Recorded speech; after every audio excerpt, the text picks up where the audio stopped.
Somos un negocio muy nicho, entonces hay que realmente entender, y aparte estamos en un negocio en el cual estamos en plena transformación de nuestros propios productos. Es como le explicas a alguien, estos son los servicios que hemos vendido porque la empresa tiene 53 años. Esos son los productos que hemos vendido los últimos 53 años, pero ahora estamos vendiendo estos otros y estos otros están en desarrollo. Necesitamos un nuevo tipo de perfil en varios casos. También para adaptarnos a esto hay una serie de cambios reorganizacionales, ¿no? Para adaptarse a las nuevas necesidades que tenemos estratégicas. Diseñamos un onboarding global, ¿no? Como que partimos de ahí, de lo que realmente se espera a nivel empresa. Tenemos que tener las mismas normas, hablar el mismo idioma. También el onboarding difiere si es que va a entrar alguien de ventas o va a entrar alguien de recursos humanos. Jugando en serio. Buenas tardes, bienvenidos a un capítulo más de Jugando en Serio. En esta ocasión vamos a hablar de un tema que nos concierne a todos, como es el onboarding. Y voy a empezar dando dos datos. El 20% de los empleados se va en los 2 primeros meses de la nueva compañía. Y sin embargo, el 70% de los empleados que tienen un buen onboarding no solo sienten mucha más lealtad hacia la compañía y su eficiencia crece, sino que además se quedan de media 3 años. Todos sabemos el problema que hay hoy en día con la rotación y el problema que hay en ese employer branding, y más cuando estamos en compañías multiculturales, multinacionales. De todo este tema vamos a hablar hoy con una invitada de honor, Thalía Penagos. Bienvenida. Gracias. Thalía, tú eres, ahora nos vas a explicar tu trayectoria porque, para que sepáis, es una ingeniera que está en el Departamento de Recursos Humanos, People, desde hace tiempo y que encontró su verdadera pasión ahí, y nos vas a explicar cómo ha sido esto. Pero de momento voy a presentarte con tu cargo actual. Tú eres People Operations and Talent, directora global de People Operations and Talent en IPC Systems, que es una empresa multinacional global. Y de nuevo, nos interesa muchísimo saber primero cómo has llegado aquí y luego nos vamos a meter en el onboarding. Vale, muchas gracias por la introducción. Encantada de estar acá también. Llegué hasta acá, hasta esa trayectoria, en verdad empezando con ingeniería, pensando que en verdad lo mío era un poco más como hacia algo de sistema, ventas o algo por el estilo. Mientras estaba estudiando pensaba, lo único que tengo claro es que no quiero trabajar en recursos humanos. Bueno, es que eso Siento que realmente es un área que no crea impacto en la empresa. Esos eran mis pensamientos, ¿no? Y de hecho trabajé como becaria, mis primeras prácticas fueron en ventas, en el área comercial, en marketing, y entré a una consultora de outplacement y en un puesto de ventas de marketing. Y terminé, o sea, me empezó a apasionar tanto esto que terminé siendo coach de carrera, profesora de empleabilidad en la universidad. Me encantaba todo este tema y también empecé a hacer como executive search en la consultora de recursos humanos y tal, ¿no?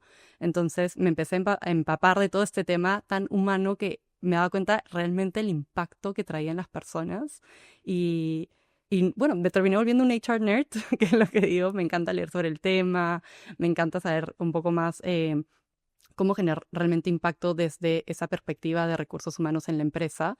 Y ahí toda mi trayectoria fue en ese camino, ¿no? Sin dejar de lado la parte como más sistémica de impacto de negocio, entender un negocio como un conjunto de varias partes.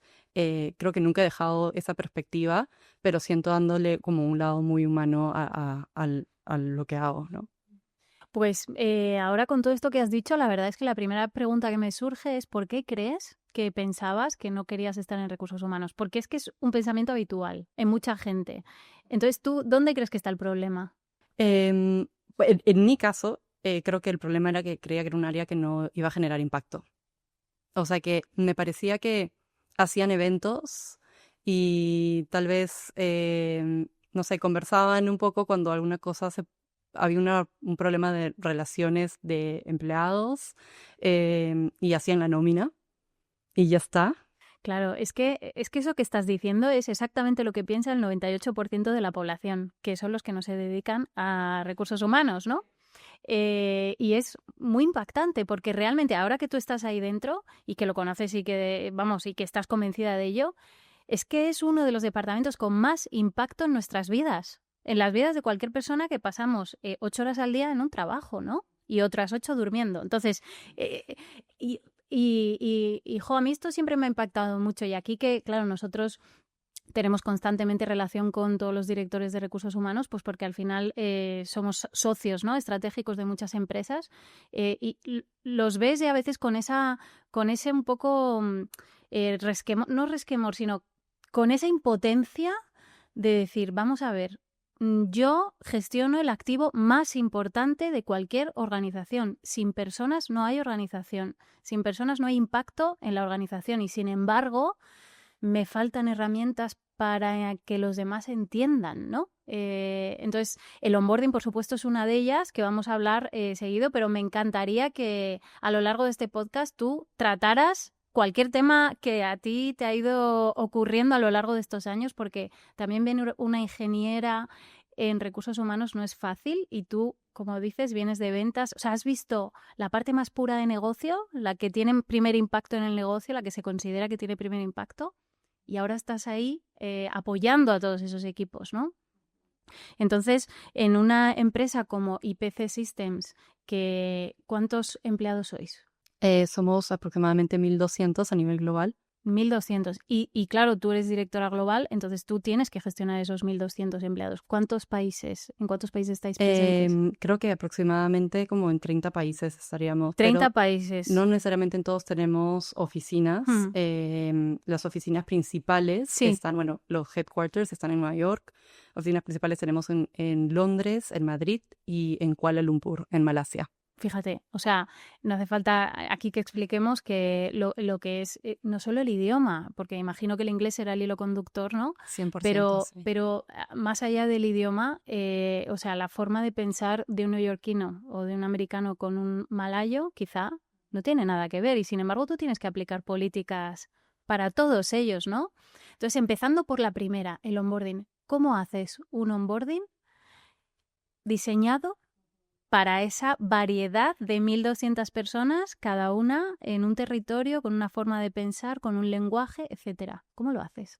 Bueno, primero diseñamos un onboarding global, ¿no? Como que partimos de ahí, de lo que realmente se espera a nivel empresa. Tenemos que tener las mismas normas, hablar el mismo idioma, ¿no? Entender qué es lo que se espera a nivel de, por ejemplo, en IPC tenemos nuestros guiding principles, ¿no? Uh-huh. Cuáles son esos comportamientos que esperamos detrás de cada uno de estos principios y qué hacemos como negocio, todos entender esto fundamental, ¿verdad? Y luego tenemos lo que yo llamo yo tres como diversas o tres distintos ejes. Uh-huh. El primero es el país, porque tienes que adaptarte al país, tienes que adaptarte a las leyes, a la cultura y entender mejor qué está pasando también a nivel negocio, o sea, qué tan grande es el negocio, qué se necesita, etcétera. El segundo eje es el nivel, es decir, nivel jerárquico. Es muy diferente si me van a hacer un onboarding a mí como directora que si le van a hacer un onboarding a un analista, a un C-level o un becario, ¿vale? Y el tercero es el departamento. También el onboarding difiere si es que va a entrar alguien de ventas o va a entrar alguien de recursos humanos. Entonces hay que tener todos esos ejes y variantes para poder hacer el mejor onboarding posible que sea adaptable. Pero luego, o sea, más allá de tener el onboarding global y tener esos tres ejes en mente, también hay que tratar el onboarding persona a persona. Siempre hay una personalización detrás de todo lo que hacemos. Es decir, te doy un ejemplo, en la oficina de Madrid, sí, estamos en Madrid, pero hay 25 nacionalidades en la oficina de Madrid, ¿no? Entonces, es muy diverso, es un equipo completamente multicultural, es un equipo que tenemos gente en la oficina que no habla español, por ejemplo, ¿no? Entonces, ¿cómo le haces un onboarding a una persona que ni siquiera habla el idioma, ¿no? Entonces, esto hace que haya una variación también y que haya, igual que desde lo más básico de lo global, ir aterrizando hasta lo más personalizado. ¿Cuánto dura un onboarding dentro de IPC? 6 meses es lo que tratamos de hacer, ¿no? Como que hasta el final no necesariamente hay países que el periodo de prueba, por ejemplo, acaba a los 3 meses.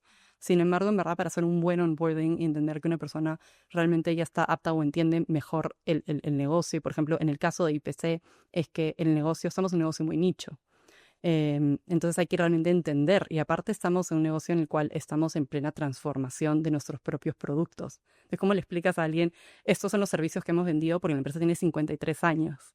Esos son los productos que hemos vendido los últimos 53 años, pero ahora estamos vendiendo estos otros y estos otros están en desarrollo. Es como, Sí, porque quizá esto es interesante. No hemos explicado lo que hace IPC. IPC tiene mucha relación pues, con el mundo financiero, pero exactamente cuáles son los productos que vendéis, porque claro, no es tampoco tan fácil de entender, ¿no? sí, sí, sí, es bastante nicho. Es una empresa que se dedica a diseñar un nicho de telecomunicaciones para los mercados financieros.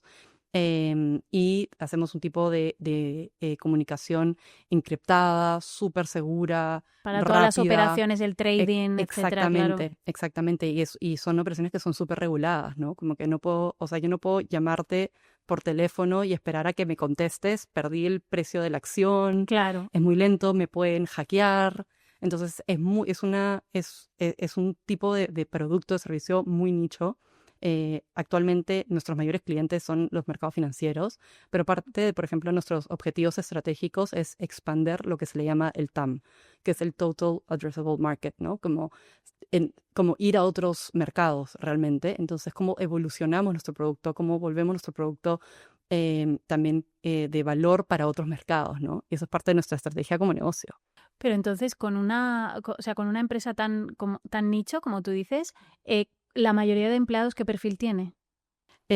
Bueno, esa es una muy buena pregunta porque en este momento estamos en una transformación a nuevos productos. Estamos, por ejemplo, solíamos vender un producto que se llama un torrent, una torreta, que es una especie de teléfono grande donde se anexaba a otros torretas, ¿no? Ahora ese producto se ha evolucionado, hemos hecho una serie de partnerships y tal, donde se conectan ya. Estamos almacenando la data de diferente manera. Antes la data se almacenaba en los servidores de los clientes en sus oficinas, ¿no? Ahora estamos vendiendo un servicio que es en la nube. Estamos migrando a la nube nuestros productos, pero también nuestros clientes tienen que migrar con nosotros, ¿no? Necesitamos un nuevo tipo de perfil en varios casos. También para adaptarnos a esto hay una serie de cambios reorganizacionales, ¿no? Para adaptarse a las nuevas necesidades que tenemos estratégicas. Y para esto es, por ejemplo, no sé, un área de producto dedicada solamente a la innovación, diseñar, transformar y todo esto, que es súper, súper clave. Ujú. Y me imagino que es una venta súper consultiva. Es decir, que a ti no te vale cualquier vendedor que se incorpora, sino que tiene que ser una persona que primero entienda un poco de todo este mundo y luego que, claro, al final tú estás vendiendo a grandes cuentas con su burocracia, sus sistemas, como decías, de ciberseguridad, súper consultivo. O sea que ahí es más clave todavía que todo ese talento que atraes lo puedas retener, porque, como decías, el onboarding son 6 meses, o sea, no son 2 semanas. Imagínate, al año se me va y otra vez volver a empezar, ¿no? Entonces, en este sentido, ¿cuál es el mayor reto que tú consideras que os enfrentáis a la hora de retener ese talento, ¿no? Desde el onboarding, vamos a decir. Em, para mí, el onboarding, como todo en general, como todos los procesos, siempre tienen que verse, y me gusta que me haces esa pregunta porque me estás hablando, por ejemplo, desde la retención y cómo la retención se conecta con el onboarding, ¿no? Entonces, yo lo que llamo todo esto es como un sistema operativo cultural. Hay que entender que esto es un sistema. No simplemente es como procesos aislados que no se conectan entre sí. De hecho, para mí el onboarding no empieza realmente el primer día. Para mí, ni siquiera el pre-onboarding, que es cuando recolectas la información necesaria para que esa persona entre. Realmente el onboarding empieza cuando una persona se prepara para una entrevista y entiende la empresa y las preguntas que le haces y ellos entienden en qué me están evaluando para poder entrar si hago fit o no. Para ahí, en verdad desde ahí empieza Interesante esto que estás el diciendo. onboarding. Realmente ahí empieza la venta de la empresa Sí, como empleadora, digamos, vender el proyecto de la empresa y ahí empieza el onboarding. Tienes toda la razón. sí, desde que me preparo o sea, y entiendo un poco mejor la empresa, ¿no? O sea, por ejemplo, si yo te comparto los principios de la empresa y te digo abiertamente que te voy a evaluar o voy a hacerme preguntas por competencias en base a esos valores porque me es importante el fit cultural, tú ya te estás preparando, ya estás diciendo, ya te estoy dando una señal o te estoy dando como realmente un sentido de que realmente es importante los principios para nosotros. Claro, ¿Me entiendes? Entonces, 100%. desde ahí empieza y creo que así se engrana hasta la retención, por supuesto. Yo quiero que cuando tú entres, quiero darte el contexto necesario, es decir, ¿qué hago yo aquí? ¿Cómo entro yo? ¿Cómo qué hace la empresa? Contexto necesario de traducir realmente el negocio a cosas factibles que también que estén relacionadas a mí, ¿no? Como por ejemplo, ¿qué vendemos? ¿Cómo cómo gana dinero la empresa? ¿A quién le vendemos? ¿En qué parte de todo este negocio entro yo? ¿Cómo realmente mi trabajo se alinea o dónde entro yo realmente a agregar valor en toda esta parte del negocio? Em, y si realmente me das este contexto, me das las expectativas, ¿no? Como que realmente entiendo qué se espera de mí, me das claridad y me das pertenencia. ¿Por qué soy valorado yo? Esto realmente a lo largo o sea, es como estás sembrando para cosechar, ¿no? Como que realmente retienes a la persona. Mm. Sí, sí, el dato que daba yo al principio está súper estudiado. O sea, en realidad no es el 70, es el 69%, pero es que un 69% de los empleados están directamente afectados por el onboarding en cuestión de retención. Es decir, si yo desde el inicio digamos, haces que crezca en mí un orgullo de pertenencia a esta organización, si veo el propósito, si yo veo que contribuyo a este propósito, ¿no?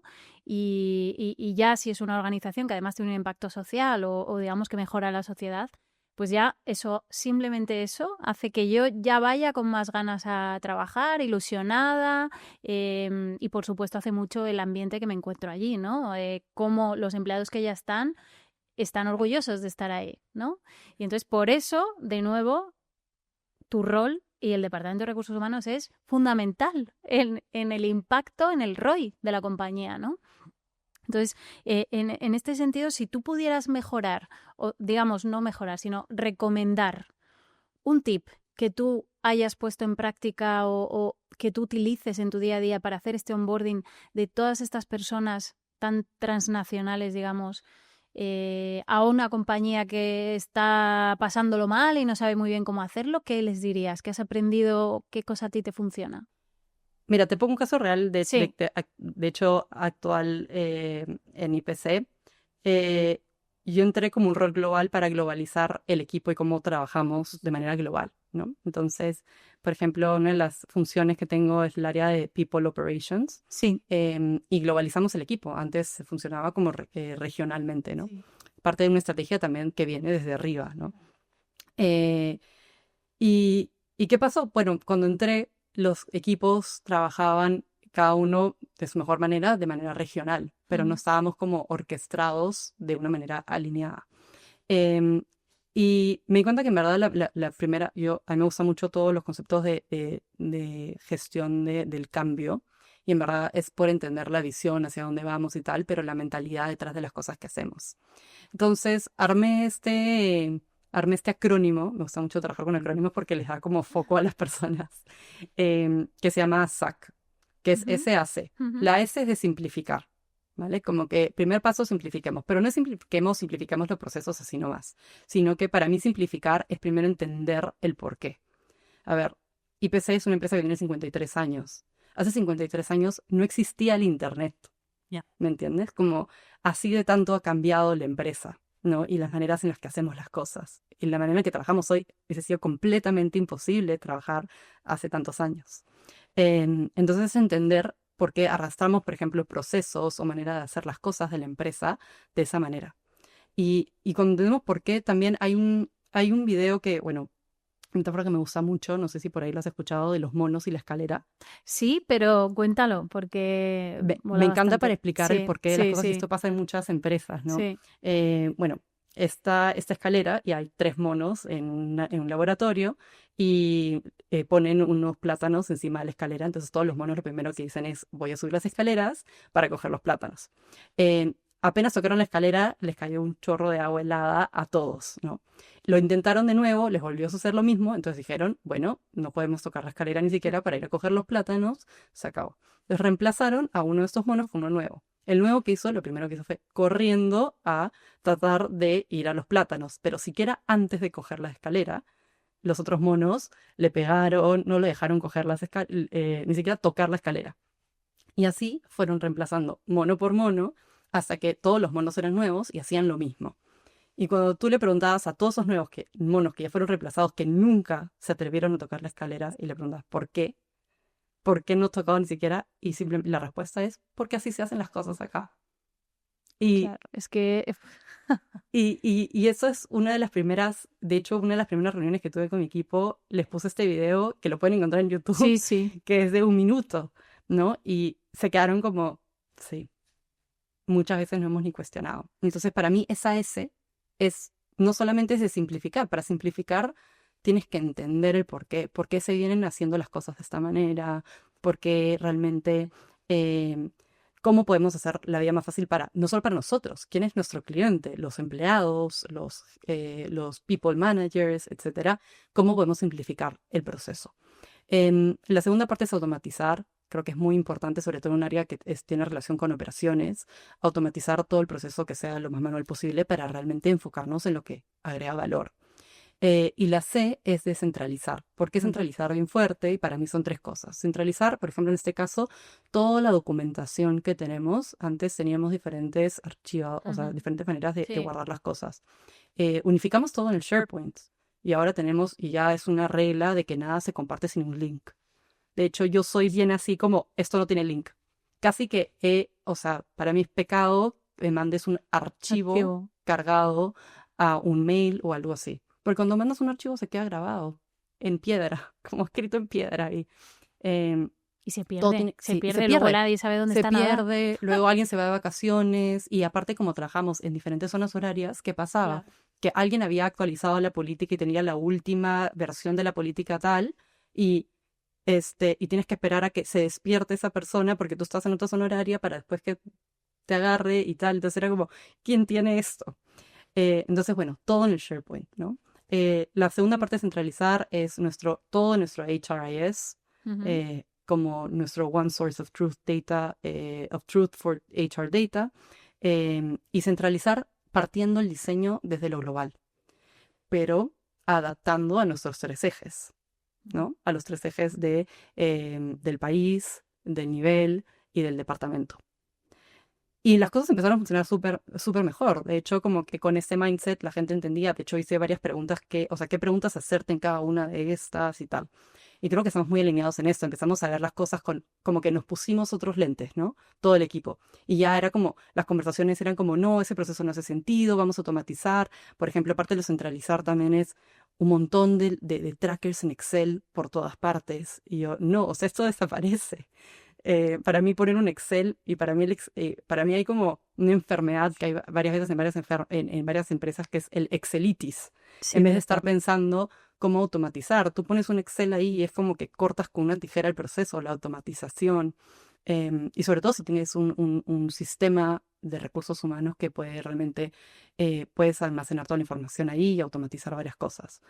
Em, y bueno, empezaron a funcionar muy bien las cosas. El tema es que luego pasaron un par de, como por ejemplo, maneras en las que diseñamos o manejamos ciertas situaciones en las cuales me di cuenta lo que está faltando bastante es la primera parte, ¿no? Que es el people, la humanización, ¿no? De los sistemas. Claro, está muy bien simplificar, automatizar y centralizar. Y le agregué una H final, que es humanize, ¿no? Como realmente, cómo haces que este proceso, que esta experiencia torne en algo de valor, que sea algo que realmente a mí también me gustaría que trataran eso así conmigo, ¿no? Y creo que ahí también como que le terminó de dar como una forma completa a la manera en la que hacíamos las cosas. Thalía, pues nos ha encantado esto que nos has contado al final del SACH, ¿no? Con la H de humanizar. Y de hecho, yo quería preguntarte ya por pasos concretos. Por ejemplo, esto que dices de la automatización. Claro, dentro de un onboarding tienes un montón de pasos, ¿no? ¿Cómo hacéis seguimiento de esos pasos? Bueno, actualmente lo tenemos todo como, tenemos un proceso, por supuesto, diseñado. De hecho, lo que tratamos de hacer son los SOPs, los Standard Operation Procedures, entender cómo funciona todo esto, como a nivel global, cómo esto varía por país, por nivel, por departamento también, ¿no? Y tenemos este proceso que se arma. Pero para mí es muy importante que no solo entendamos como el checklist de por sí que hay, porque siempre hay como un checklist, Sí. un journey, podemos cargar esto por ejemplo, nosotros usamos Oracle como nuestro HRIS, no podemos cargar todo esto y tener todo esto bien automatizado. Y de hecho, si tienes un checklist, lo que vas a obtener es cumplimiento, ¿no? O sea, cumplir lo que tienes que hacer.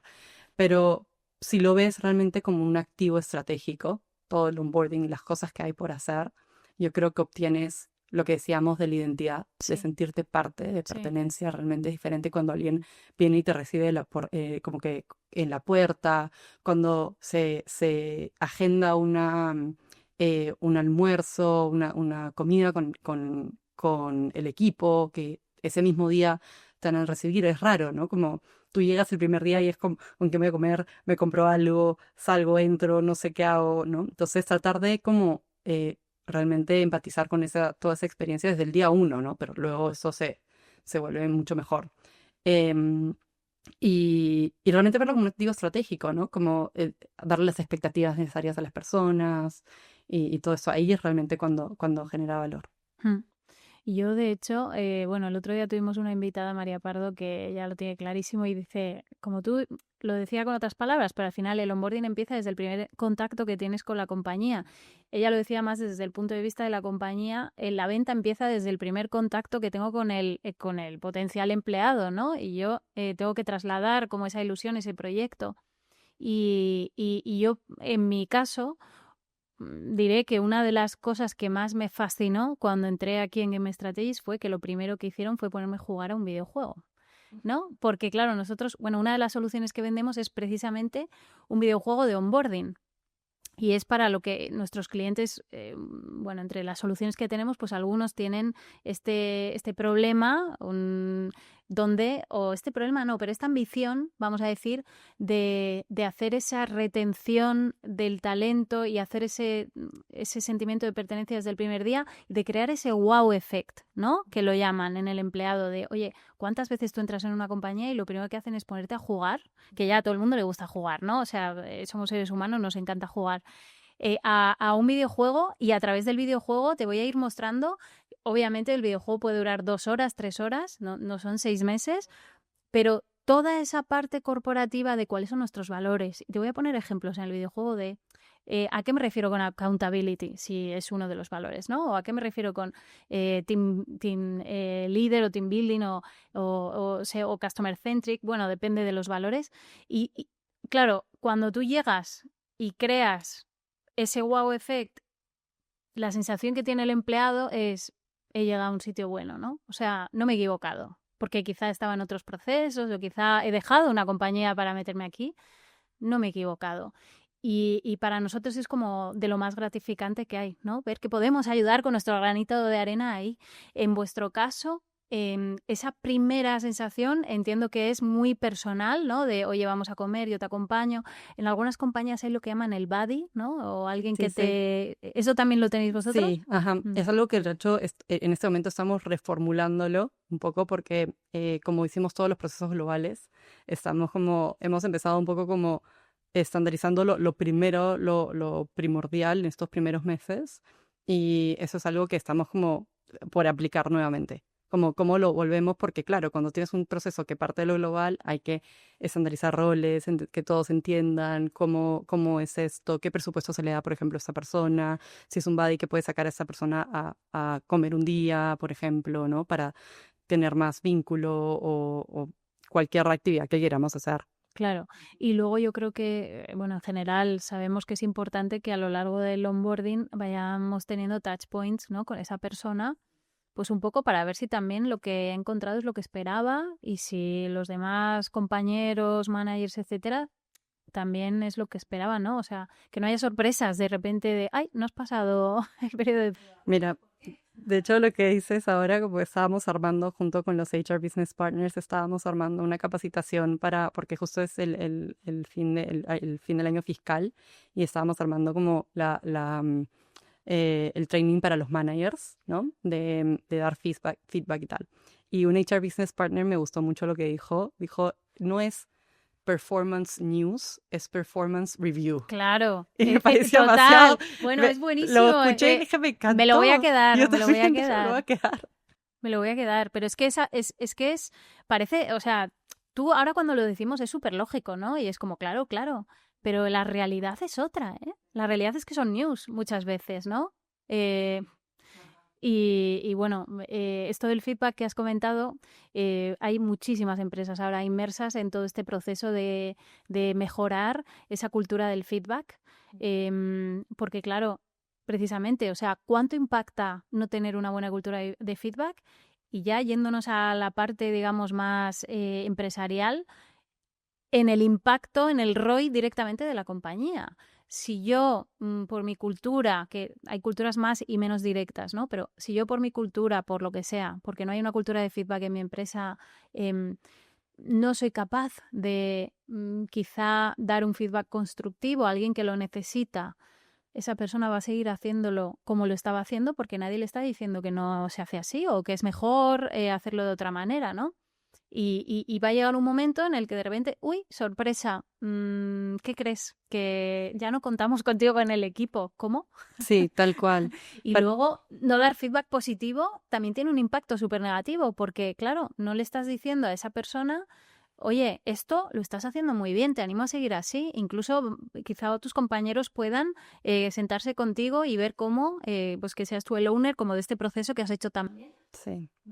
De hecho, tenemos diseñado nuestro, como por ejemplo, desde el self-assessment, ¿no? Como que tu autoevaluación de todo el tema de desempeño está, de hecho, formulado para que pongas cuáles son 3 cosas en las cuales siento que he hecho muy bien este año y cuáles son 3 cosas que yo siento que podría mejorar. Y el manager también tiene que hacer lo mismo, ¿no? Entonces, de hecho, como tratamos de formular las cosas, es que se midan las dos. Por más, porque a veces también hay un bias de que las personas como, está teniendo un mal desempeño, entonces me olvido de ver las cosas buenas, solo está avanzando, ¿no? Entonces es muy importante igual remarcar estos puntos, ¿no? Creo que para mí, en general, cuando una persona nueva se une al equipo, lo primero es que hay que traducir traducir el negocio y cómo yo pertenezco a este negocio, cómo entro yo, que es lo que te decía, de contestar estas preguntas bases, ¿no? Luego traducir la cultura en comportamientos, que es lo que me decías, ¿no? Si, por ejemplo, en IPC, por ejemplo, uno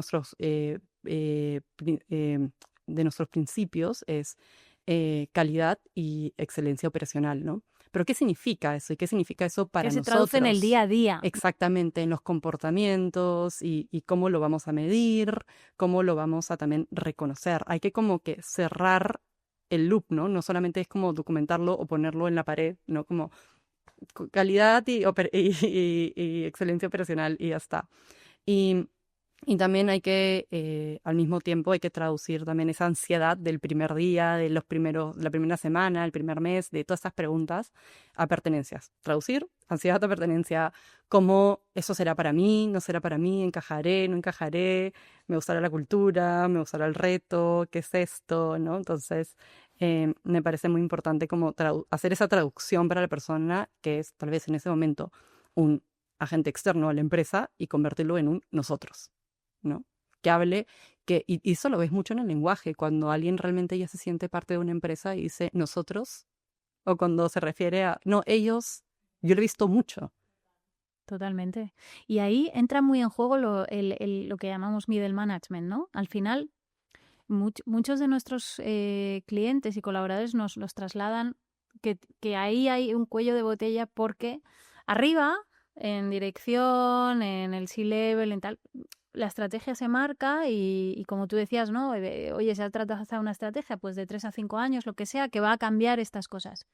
Y eso se baja, pero es muy complicado bajarlo hasta abajo.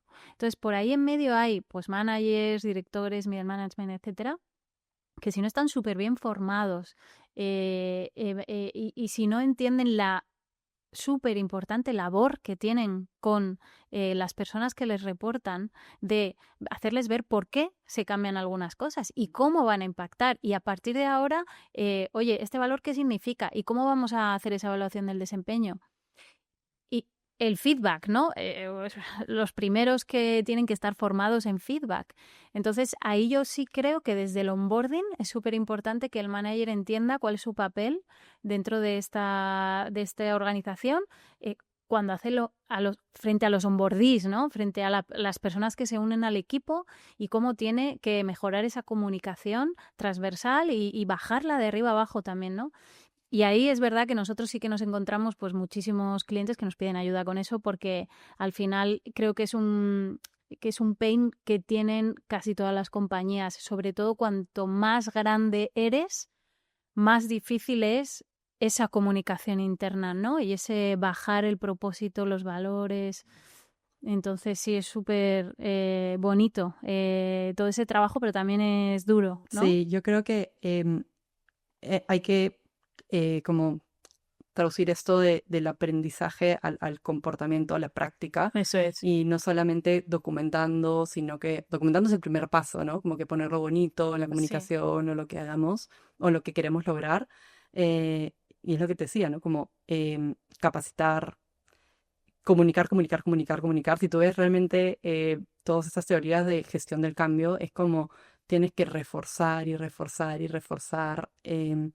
Luego tienes que, bueno, capacitar, tienes que medir, tienes que saber que se le va a medir, por ejemplo, la evaluación de desempeño, vamos a medir los principios Claro. basados en los Es que comportamientos que debería entras ser, o sea, desde que agarras entraste. los valores y, Ujú, ¿no? De la compañía y lo que... Y, a ver, en este valor, pues mira, cuando, no sé, situación, al final esto es dar feedback ajá, referido a situaciones, comportamientos, ¿no? sí. Y, Y y reconocerlos eso finalmente. es, totalmente. Em, Vamos con un reto rápido. Imagina que estás frente a una dirección global, ¿vale? Que ve el onboarding como un trámite. Todavía pasa eso. Todavía hay mucha gente que, ¿no? Toma un PDF y ya. Y el portátil. Y tienes 60 segundos para convencerles de la importancia de esto. ¿Cómo lo haces? Em, a ver, creo que lo que primero marcaría es que si tienes un checklist y que simplemente quieres hacer un trámite, vas a obtener cumplimiento y se acabó.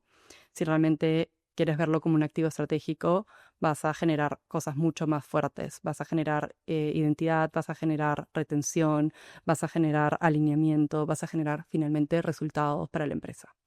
O sea, básicamente lo que haces es irte a datos y cómo impacta esto en la empresa, que es lo que hay que hacer. O sea, y que es verdad que en nuestra experiencia sí que hemos tenido empresas que nos piden un poco ayuda con esto, porque desde el Departamento de Recursos Humanos tú lo tienes súper claro, pero muchas veces les cuesta un poco pasar a datos, ¿no? Las acciones que se hacen desde Recursos Humanos, desde People, cuesta ver cómo impacta, ¿no? En la compañía. Y tú lo has resumido súper bien. O sea, aquí hay dos formas de verlo. Esto es un trámite para un chaval nuevo que se está incorporando y durará lo que dure.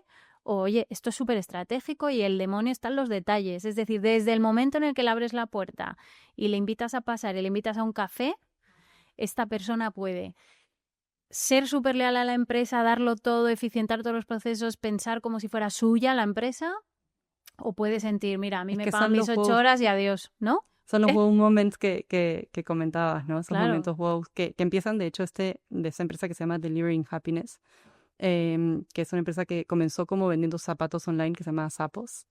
Sí, y hicieron tan bien su cultura que el CEO creó esta empresa, una consultora, y O ellos sea, han crearon exportado su cultura, digamos, exactamente, anda, y se llama mira, Delivering Happiness, pues voy a porque ellos investigar. decían que en Zappos ellos lo que hacían era deliver happiness, Claro, como a través del delivery de los zapatos, ¿no? claro. Porque era una de estas primeras tiendas online que salieron en ese momento de delivery de zapatos.